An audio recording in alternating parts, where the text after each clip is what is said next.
Hello and welcome back to the Daily Mentor Message. As the format for most of these, I have a conversation with myself where I bring up something that I personally deal with or that I personally struggle with or I personally find important to talk about, thinking that if I'm feeling this way, if I'm thinking this way, if I'm having this kind of an experience, there's probably other people that are as well, which is why I put out this format. Well, today, it's something that all of us are exposed to. It's something that all of us are dealing with. And it's something that all of us are literally, it's right up in our faces constantly. And that is the lack of integrity, the lack of truth and honesty and righteousness. And so that's why I titled today's Daily Mentor Message as How Much is That Integrity in the Window? And there's so much of it right now. In fact, I was listening to a debate, and this is politics related. I was listening to people on opposing sides of the aisle, one conservative, one liberal, and they were arguing about how many lies their candidate had spoken or told in a recent debate. And whether it was, well, my candidate only told 15 lies, your candidate told 22 lies, as an example. And I was like, I just thought how silly that conversation is, because it's not, the conversation is that lies are being told, as opposed to the truth being told. Imagine that. But how many lies are told? And I realized that we have become so desensitized as a human species that we literally count how many lies. And whoever tells the most is the worst, and whoever tells the least is acceptable. And I just literally don't think that that reality and that approach is sustainable as far as I'm concerned, because integrity is something you should never breach. So, for example, I've got a story to tell you that it was about 25, maybe 30 years ago.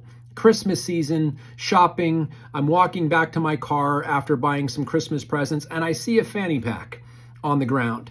And I pick it up and I unzip it, and there was a wallet, there was a pair of Ray-Ban sunglasses, there was a checkbook, and there was like $600 in cash, as well as this lady's credit cards, her driver's license, and literally her entire life. So she must have just got in her car, put in the bags, and in getting in the car, dropped her fanny pack with literally everything about her identity, her credit cards, her driver's license, cash, checkbook, everything, and a pair of sunglasses.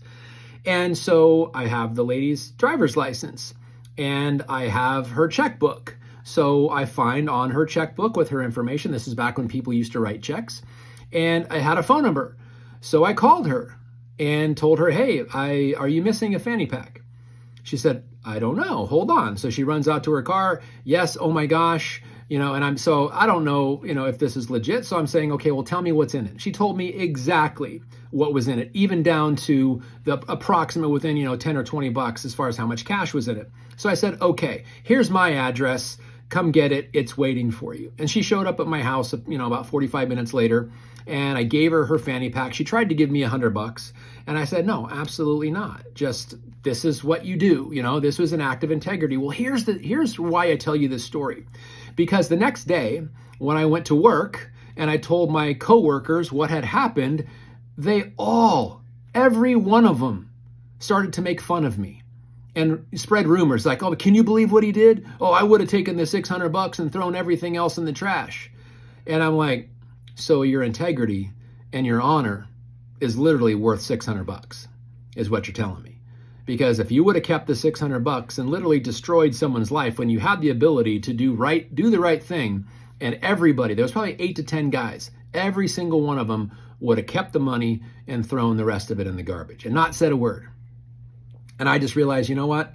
That's just silly. So that day kind of taught me a lesson. And then you don't have to look far, and you don't have to look long to see breaches of integrity everywhere. And where I'm getting the most reminder of it is in politics. Both sides of the aisle, I don't think there's an honest one among them. And so when I started looking at the word politics, and it hit me, it makes total sense. As somebody who in the healthcare field, when I went through chiropractic college, we had to learn medical terminology. which means we had to break medical words apart for all their little root words to know. And I might not know what something is, but you tell me the word, and because I understand medical terminology with very, very strong accuracy, I'll be able to tell you what that is. So look at the word politics. Politics. I've broken it down for you here. Politics, so let's just look at it. Poly, from the Greek word, means many, and ticks are blood-sucking insects. I don't think you need to look more, any deeper than the meaning of the word. Many blood-sucking insects is what our political system has turned into. Now, it didn't start that way. A couple hundred years ago, when our country was founded, it was all based on one nation under God with honesty and integrity. And they quoted scriptures and many of the things that they did, especially Abraham Lincoln and some of the founders of our country. And I realized, how far have we gotten from one, integrity and honesty and trustworthiness and righteousness? It used to be that a handshake was sufficient. And then it went from a handshake to like this behind your back. So yeah, I'm shaking your hand, but I've got my fingers crossed. I have no intentions of keeping this deal that we're making right now. And then here we are, decades or centuries later. And it is so bad. But we literally, and this is something like, I was just reading an article about Proposition 47 in California, where they took a felony charge and anything as far as stealing $950 or below is considered a misdemeanor, downgraded from a felony to a misdemeanor. And guess what happened after Prop 47 was passed in California? Smash and grabs have escalated dramatically. And they, because if you steal less than $950, it's only a misdemeanor. It's a little slap on the wrist, but you got some nice Gucci bags and whatever it is that you stole. And so it's a little white lie, or it's a little fib. And that's become acceptable. And my wife, Marcy, and I run an international business in health and wellness products. And we talk about our products all the time. And every time almost we talk to people that we've never talked to before, we're having a new conversation and we talk about our products, they ask, well, do you take your products? And every single time I'm blown away by the question.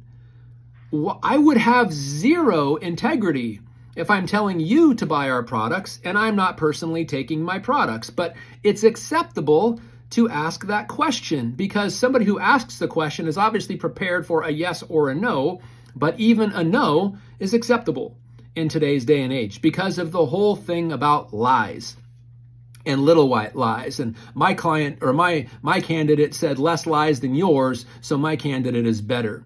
Why don't we just focus on telling the truth all the time? So we're not leveraging our integrity. We're not jeopardizing our name and our reputation and our word based on a breach of integrity, because integrity is integrity. And think about this. What is integrity? It's always doing the right thing, especially if no one's watching, because God is always watching. And there's scripture that says, woe are the days when things that right are considered wrong and wrong are considered right. Well, my friend, we are in those times right now. And all you have to do is watch one news broadcast, and it doesn't matter the network, it doesn't matter the affiliation or the political party. Just watch one, and you're going to see breaches of integrity everywhere. And that is not acceptable and it shouldn't be acceptable in your eyes either. So find the candidates, whatever office you are voting for, and you need to get out and vote at the end of this month and again in November. But vote for righteousness, vote for truth, vote for integrity, because let's make America honest again. How about that? Maha, let's make America honest again. Or Maya, make America integrous again. Figure out, fill in whatever the word, have a little fun with it. But I am really, really crazy, getting crazier about when I see these things. And I'm a fan of the Golden State Warriors. I'm a fan of Steph Curry. But I'm pretty sure I'm not going to run into Steph Curry anytime soon in a Subway while he's chowing down on a churro or a 6-inch Subway sandwich. And I understand endorsements and I understand paid advertisements, but let's talk about some integrity. I'm pretty sure LeBron James is not going through a drive-through at McDonald's anytime soon or drinking Coca-Cola. And I'm pretty sure that Tiger Woods is not driving a Buick. So, and I'm not against capitalism. I'm a fan I'm not against being paid to endorse something, but here's what I would love. What if you actually used the things you're being paid to endorse? So there's no integrity breach. Imagine that world where everybody did what they were going to say. They did what they said they were going to do, and they kept their word, and they didn't lie. Just imagine. You can create that world starting with yourself. Like the Michael Jackson song, I'm starting with the man in the mirror. Ooh, ooh. That was a really bad Michael Jackson impersonation, but you get what I'm saying. Start with the man in the mirror. Keep your word. Do what you say you're going to do. Be trustworthy and have integrity. And just watch your life change and change among the people around you when you set that example. Have a wonderful day. Take care. God bless. And again, if you found any value in this at all, please share it forward. Sorry for the lengthy one today. It's kind of on a rant. Have a great day, and God bless.